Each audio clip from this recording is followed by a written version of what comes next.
Fala galera, hoje nós estamos aqui para fazer mais um vídeo. E bom galera, hoje a gente vai fazer um vídeo mostrando minhas cartas.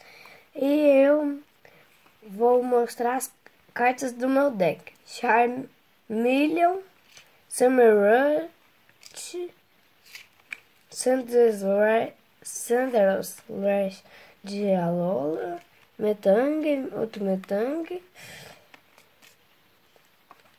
Axel, Bagon, Myvern. Agora os treinadores: Olivia, professor treinador, Ribe.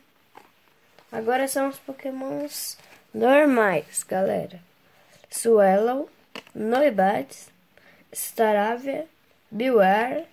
Agora a gente vai pro psíquico: Slowpoke, Slowbro, Bellywren, Claydol, Cresselia. Agora a gente vai para o tipo elétrico: o Pikachu, o Electabuzz, Electivire, Zebristica,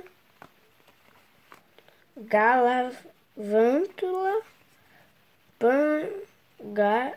Panzage, Simarge de novo, Panchump. Agora é energia, né?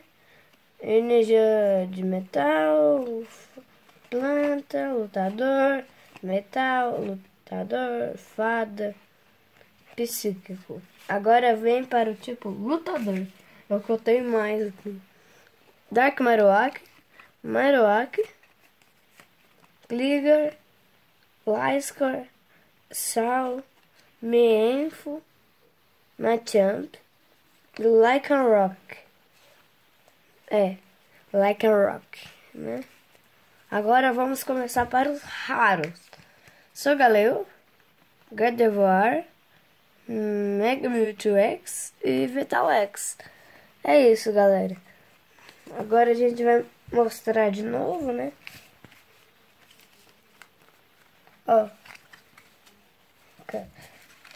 Agora eu vou falar o nome deles, dos treinadores: Olivia,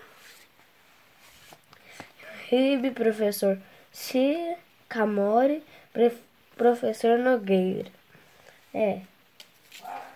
Galera, esse foi o vídeo. Espero que vocês tenham gostado.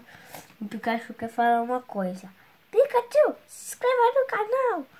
Se inscreva no canal, deixa o like aí.